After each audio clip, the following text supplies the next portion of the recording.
Voici une version retravaillée de votre récit en français. J'ai mis l'accent sur la dimension émotionnelle, la tension psychologique et le cheminement intérieur des personnages, tout en veillant à utiliser un langage élégant et pudique. L'empreinte de l'imprévisible. Il est des instants qui brisent le cours ordinaire d'une vie. Pour moi, ce fut cet après-midi où la porte de ma chambre s'est ouverte, laissant entrer dans mon intimité de la manière la plus inattendue. Mon mari, Adil, était au travail. Son fils, né d'une union précédente, s'était installé chez nous après une rupture dévastatrice. Depuis son retour, nous cohabitions dans un silence poli, chacun veillant à ne pas heurter la sensibilité de l'autre. Ce jour-là, j'essayais simplement des tenues pour un événement. J'étais vulnérable, en plein essayage, quand l'imprévu a frappé. Un trouble grandissant. « Maya, as-tu vu ?» La voix d'Adil, que Zan imitait parfois malgré lui, s'est éteinte. Zan s'est figé sur le seuil, le regard pétrifié par la surprise. Je me suis précipitée pour me couvrir d'un châle, le cœur battant à tout rompre. « Zan !» ai-je crié. Il a détourné les yeux instantanément, reculant d'un pas maladroit avant de refermer la porte. Ce moment de trouble a laissé derrière lui une atmosphère pesante, chargée d'une gêne que nous ne savions comment dissiper. Adil avait imposé la présence de son fils sans me consulter. À 25 ans, Zan portait en lui une mélancolie qui le rendait à la fois distant et fascinant. « Elle m'a trahi », m'avait-il confié un soir, la voix brisée. Sa douleur résonnait en moi, créant un lien invisible et dangereux. La fragilité des certitudes. Les jours suivants furent une épreuve. Nous nous évitions, mais nos regards se cherchaient malgré nous. Une nuit, je l'ai trouvé dans la cuisine, incapable de trouver le sommeil. « Je suis désolé pour l'autre jour », a-t-il murmuré. « Je n'aurais jamais dû entrer ainsi. » C'était un accident, Zan. Oublions cela, ai-je répondu, bien que ma voix trahisse mon trouble. Il a ancré ses yeux dans les miens. Est-ce vraiment ce que tu veux ? Tout oublier ? Cette question a agi comme un déclencheur. Entre nous, ce n'était plus seulement de la gêne, c'était une reconnaissance mutuelle de deux solitudes qui se reconnaissaient. Le séisme. La vérité a fini par éclater. Un matin, Adil m'a confronté, le visage décomposé par la douleur et la trahison. Il avait découvert l'indicible, la complicité émotionnelle qui s'était tissée entre son fils et sa femme. « Depuis quand ?» a-t-il demandé, la voix étranglée. « Adil, je ne voulais pas que cela arrive. » Ai-je commencé, les larmes aux yeux. Zan est intervenu, tentant de prendre la responsabilité de ce naufrage. Mais la fureur d'Adil était sans retour. « Sortez ! Quittez cette maison !» Nous sommes partis avec quelques sacs et un sentiment de ruine. Le scandale a été immédiat. Nos proches nous ont tourné le dos, nous laissant seuls face aux conséquences de nos actes. Le divorce a été prononcé dans la douleur. La renaissance par l'art. L'idylle avec Zan n'a pas survécu au poids de la culpabilité. Nous avons fini par nous séparer, comprenant que notre lien était né d'une souffrance partagée plutôt que d'un avenir possible. Je me suis retrouvée seule dans un petit appartement, travaillant dans une boutique d'art. Pour ne pas sombrer, j'ai repris mes pinceaux. Sur la toile, je jetais mes regrets, mes peurs et, peu à peu, mes espoirs. 1 an plus tard, lors du vernissage de ma première exposition, une silhouette s'est détachée de la foule. C'était Zan. « Tu as réussi », a-t-il dit avec un sourire triste. « J'ai dû apprendre à exister par moi-même », ai-je répondu. Nous avons parlé longuement, avec une paix nouvelle. Il est reparti, et cette fois, mon cœur ne s'est pas brisé. En regardant mes tableaux, j'ai compris que le passé, bien qu'indélébile, ne m'enchaînait plus. J'avais enfin trouvé la force de marcher vers ma propre lumière. Souhaitez-vous que je développe davantage un passage sur la reconstruction de Maya à travers sa peinture ? Cette suite met l'accent sur la résilience, le processus créatif de Maya et la manière dont elle transforme son passé en une force nouvelle. Partie 2, les couleurs du silence. L'atelier des ombres. Le départ de Zan avait laissé un vide, non pas d'absence, mais de silence.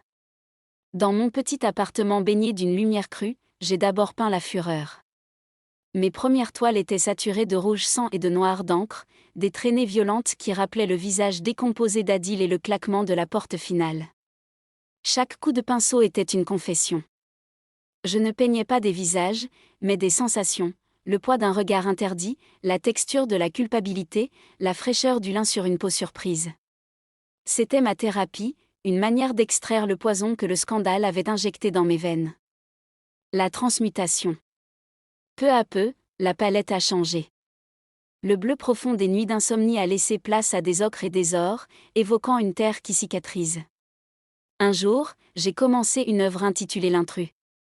Au lieu de représenter l'effraction de Zan comme une agression, j'ai peint une porte entr'ouverte sur un jardin de lumière floue. J'ai compris alors que cet instant n'avait pas été seulement la fin de mon mariage, mais le début de ma vérité. En me voyant telle que j'étais ce jour-là, Zan m'avait forcé à me regarder moi-même, au-delà de mon rôle d'épouse effacée. Le vernissage du renouveau. Le soir de l'exposition, l'air était chargé de l'odeur du vernis et du parfum des invités. J'étais terrifiée. Exposer ses toiles, c'est s'offrir nu au regard de ceux qui vous ont jugé. Quand Zan est apparu, ce ne fut pas le séisme que je redoutais.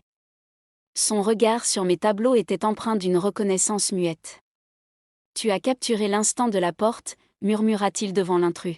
« Non », répondis-je doucement, « j'ai capturé l'instant où je me suis réveillée. » Une paix fragile mais réelle. Après son départ, je suis restée seule dans la galerie vide. Je savais que le pardon d'Adil n'arriverait peut-être jamais, et que ma place dans la société de jadis était perdue à jamais. Mais en rangeant mes pinceaux le lendemain, je n'éprouvais plus de honte. La peinture m'avait appris une leçon cruciale, dans l'art comme dans la vie, les erreurs et les ratures ne s'effacent pas, elles se superposent pour créer la profondeur d'une œuvre. Mon passé n'était plus une chaîne, mais le pigment nécessaire à mon avenir. Pour la première fois, j'étais l'artisan de ma propre destinée. Souhaitez-vous que j'explore davantage une scène de confrontation, ou de réconciliation symbolique, entre Maya et Adil, ou préférez-vous que nous nous concentrions sur une nouvelle rencontre qui viendrait illuminer sa vie d'artiste ? Cette troisième partie explore la confrontation finale avec le passé et l'ouverture vers un horizon où Maya n'est plus définie par ses erreurs, mais par sa propre identité. Partie 3, l'horizon retrouvé. La lettre inattendue. Quelques mois après le succès de l'exposition, un pli glissa sous ma porte. L'écriture était ferme, anguleuse, celle d'Adil. Il ne demandait pas de pardon, ni ne proposait de réconciliation. Il souhaitait simplement récupérer les derniers objets restés dans le grenier de notre ancienne maison, avant qu'il ne la mette en vente. Le cœur serré, je m'y rendis. Revoir cette demeure, c'était comme visiter les ruines d'une civilisation engloutie. Adil m'attendait sur le perron. Le temps avait creusé ses traits, mais la fureur avait laissé place à une lassitude solennelle. L'ultime face-à-face. « Tes tableaux font parler d'eux, dit-il, sans me regarder. On dit qu'ils sont honnêtes. » L'honnêteté a coûté cher, Adil, répondis-je d'une voix calme. Il se tourna vers moi. Pourquoi lui ? Pourquoi mon fils ? La question, posée sans l'agressivité d'autrefois, exigeait une réponse pure. Ce n'était pas lui que je cherchais, Adil. C'était une issue. Nous vivions dans un confort qui m'étouffait. Zan n'a été que le miroir de ma propre solitude. Je suis désolée pour la douleur, mais je ne peux plus m'excuser d'être enfin vivante. Il y eut un non-silence. Pour la première fois, nous ne nous battions plus. Nous constations le désastre, chacun de notre côté de la faille. Il hocha la tête, un geste bref qui signifiait la fin d'un cycle. En quittant l'allée, je sentis un poids immense s'évaporer. Le passé était enfin rangé à sa place, dans les souvenirs, et non plus dans le présent. La lumière de l'aube. Ma vie prit alors un tournant inattendu. Je fus invitée à donner des cours de peinture dans un centre pour femmes en difficulté. Transmettre l'art devint ma nouvelle mission. Je voyais dans leurs yeux le même éclat de peur que j'avais autrefois, et je les aidais à transformer cette peur en couleur. C'est là que j'ai rencontré Marc, un sculpteur qui travaillait le métal. Il ne connaissait pas mon histoire, ou s'il la connaissait, il n'en avait cure. Avec lui, il n'y avait ni secret, ni interdit. Notre relation ne reposait pas sur une tragédie commune, mais sur une création partagée. La signature. Un soir d'été, dans mon nouvel atelier, je contemplais une toile blanche. Je ne voyais plus les visages de Zan ou d'Adil. Je voyais des formes fluides, des paysages abstraits qui respiraient la liberté. J'ai saisi mon pinceau et j'ai tracé une ligne d'un bleu éclatant, un bleu qui rappelait le ciel après l'orage. L'empreinte de l'imprévisible était toujours là, au fond de moi, mais elle n'était plus une cicatrice. C'était ma signature. J'avais appris que l'on peut tout perdre, son foyer, son nom, sa réputation, et pourtant, tant qu'il reste une main pour tenir un pinceau et un cœur pour ressentir la lumière, rien n'est jamais vraiment fini. Souhaitez-vous que nous terminions cette trilogie sur une scène finale entre Maya et Marc, ou préférez-vous que je développe un épilogue sur l'héritage artistique que Maya laisse derrière elle des années plus tard ?